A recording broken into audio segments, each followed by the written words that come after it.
देखिए, आपको 3-4 ऐसी बातें बताने वाला हूं कि अगर आप डिजिटल मार्केटिंग करना चाह रहे हैं, सीखने की सोच रहे हैं, तो आप इन बातों को ज़रूर ध्यान दें। पहले नंबर पर आती है कि आप जिस भी डिजिटल मार्केटिंग इंस्टीट्यूट से सीखना चाह रहे हैं, क्या वहाँ पर प्रैक्टिकल ट्रेनिंग पर ध्यान दिया जाता है या नहीं दिया जाता है। क्योंकि सब लोग कहते तो हैं कि हम प्रैक्टिकल ट्रेनिंग कराएंगे, लेकिन क्या प्रैक्टिकल ट्रेनिंग सच में है? इसका एक एग्जांपल बताता हूँ कि कोई भी टॉपिक आप पढ़ोगे तो उसका एक प्रैक्टिकल इंप्लीमेंटेशन होगा।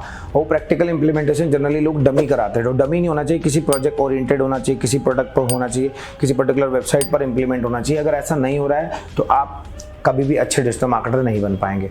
नंबर 2 पे आता है कि अगर आप जिस भी जगह से सीख रहे हैं तो क्या वहां पर आपको उसकी इंटर्नशिप ऑफर की जा रही है, मतलब इंटर्नशिप आप करोगे या नहीं कर रहे हो।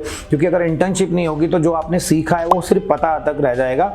और यहाँ पर जरूरी है आता है, कि आपको आना चाहिए कोई चीज़, ना कि सिर्फ आपको उसके बारे में पता होना चाहिए। क्योंकि डिजिटल मार्केटिंग में पता है वालों की कोई वैल्यू नहीं है, जिनको काम आता है उन्हीं को रखा जाता है। इसके बाद थर्ड ऑप्शन आता है, वो ये आता है कि क्या आपको उस जगह पर कोई रियल प्रोजेक्ट्स दिए जा रहे हैं, काम करने के लिए दिया जा रहा है, कोई काम एग्जीक्यूट करने के लिए दिया जा रहा है, चाहे वो कंटेंट लिखने का हो, चाहे वो वीडियो बनाने का हो, चाहे वो सोशल मीडिया पर पोस्ट बनाने का हो, चाहे कंटेंट स्ट्रैटेजी बनाने का हो, चाहे किसी क्लाइंट के प्रोडक्ट को स्टडी करने का बनाने का हो। अगर ये नहीं हो रहा है तो आपने गलती कर दी है।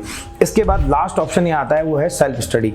हमारी लाइन में बिना सेल्फ स्टडी किए आप कभी भी आगे नहीं जा सकते, ना आप कुछ बढ़ पाओगे। यहाँ पर सेल्फ लर्निंग का मोड अपना ऑन कर लीजिए और जो भी पढ़ाया जा रहा है उसके नए नए एस्पेक्ट्स को, या उसके जो हिडन एस्पेक्ट्स हैं जो आपके टीचर ने शायद आपको नहीं बताए होंगे किसी वजह से, तो आप उनको भी स्टडी करने लग गए हो। अगर आप ये 3-4 चीजें अपनाएंगे तो आप एक अच्छे डिजिटल मार्केटर बन सकते हैं और बनेंगे भी आप, जिससे आपको रिस्पेक्ट भी मिलेगी, अच्छी सैलरी मिलेगी, फ्रीलांसिंग वर्क भी मिलेगा, और सबसे इंपॉर्टेंट जो बात है वो है टाइम फ्रीडम भी आपको बहुत ज्यादा देखने को मिलती है इस काम में।